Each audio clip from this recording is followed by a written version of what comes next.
لوکا کی انجیل اس کا دوسرا باب جو کہ 52 آیات پر مشتمل ہے۔ ان دنوں میں ایسا ہوا کہ قیصر اگسطس کی طرف سے یہ حکم جاری ہوا کہ ساری دنیا کے لوگوں کے نام لکھے جائیں۔ یہ پہلی اسم نویسی سوریا کے حاکم کورنیس کے عہد میں ہوئی اور سب لوگ نام لکھوانے کے لیے اپنے اپنے شہر کو گئے۔ پس یوسف بھی گلیل کے شہر ناصرت سے داؤد کے شہر بیت لحم کو گیا جو یہودیہ میں ہے، اس لیے کہ وہ داؤد کے گھرانے اور اولاد سے تھا، تاکہ اپنی منگیتر مریم کے ساتھ جو حاملہ تھی نام لکھوائے۔ جب وہ وہاں تھے تو ایسا ہوا کہ اس کے وضع حمل کا وقت آ پہنچا اور اس کا پہلوٹا بیٹا پیدا ہوا، اور اس نے اس کو کپڑے میں لپیٹ کر چرنی میں رکھا، کیونکہ ان کے واسطے سرائے میں جگہ نہ تھی۔ اسی علاقہ میں چرواہے تھے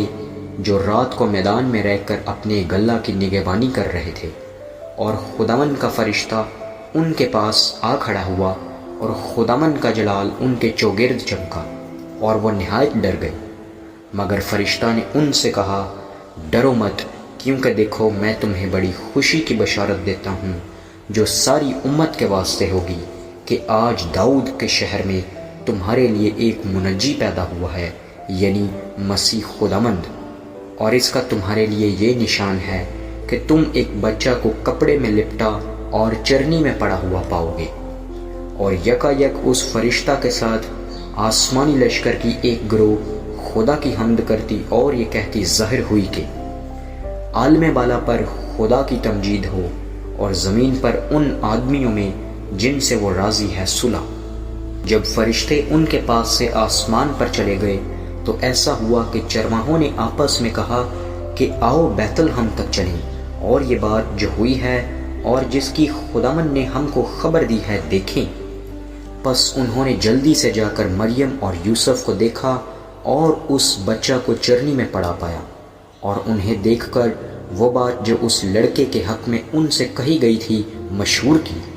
اور سب سننے والوں نے ان باتوں پر جو چرواہوں نے ان سے کہیں تعجب کیا، مگر مریم ان سب باتوں کو اپنے دل میں رکھ کر غور کرتی رہی۔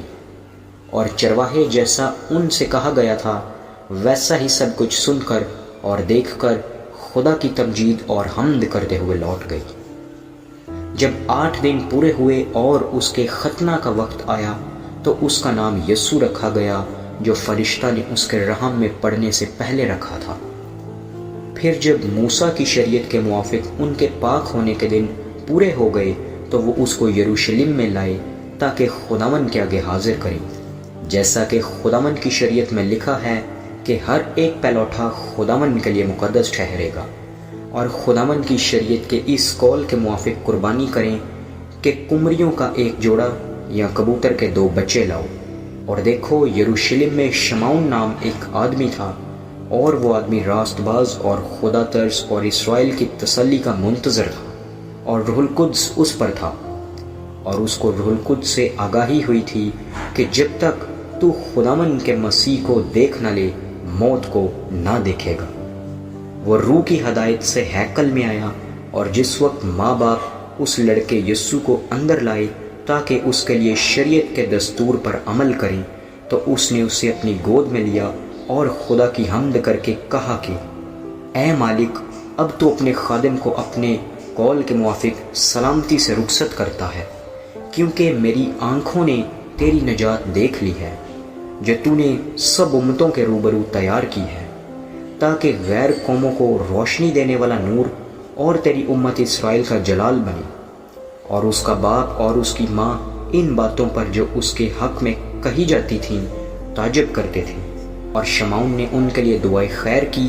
اور اس کی ماں مریم سے کہا، دیکھ یہ اسرائیل میں بہتوں کے گرنے اور اٹھنے کے لیے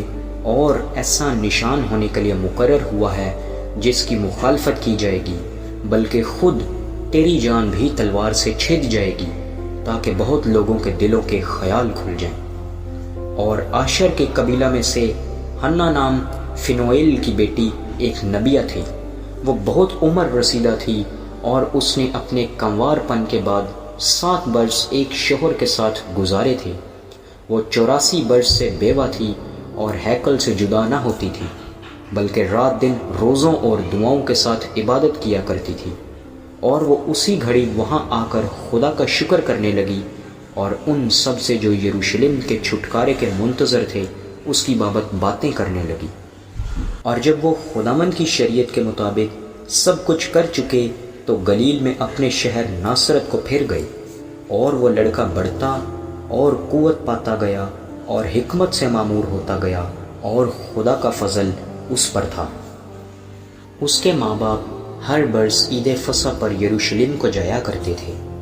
اور جب وہ 12 برس کا ہوا تو وہ عید کے دستور کے موافق یروشلم کو گئے۔ جب وہ ان دنوں کو پورا کر کے لوٹے تو وہ لڑکا یسوع یروشلم میں رہ گیا، اور اس کے ماں باپ کو خبر نہ ہوئی، مگر یہ سمجھ کر کہ وہ قافلہ میں ہے ایک منزل نکل گئی، اور اسے اپنے رشتہ داروں اور جان پہچانوں میں ڈھونڈنے لگے۔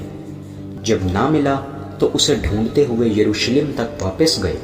اور 3 روز کے بعد ایسا ہوا کہ انہوں نے اسے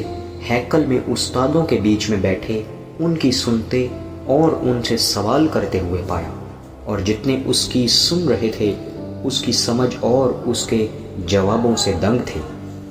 وہ اسے دیکھ کر حیران ہوئے، اور اس کی ماں نے اس سے کہا، بیٹا تو نے کیوں ہم سے ایسا کیا؟ دیکھ تیرا باپ اور میں کڑھاتے ہوئے تجھے ڈھونڈتے تھے۔ اس نے ان سے کہا، تم مجھے کیوں ڈھونڈتے تھے؟ کیا تم کو معلوم نہ تھا کہ مجھے اپنے باپ کے ہاں ہونا ضرور ہے؟ مگر جو بات اس نے ان سے کہی اسے وہ نہ سمجھے، اور وہ ان کے ساتھ روانہ ہو کر ناصرت میں آیا اور ان کے تابع رہا، اور اس کی ماں نے یہ سب باتیں اپنے دل میں رکھیں،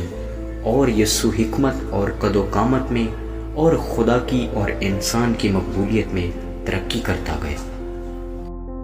آمین۔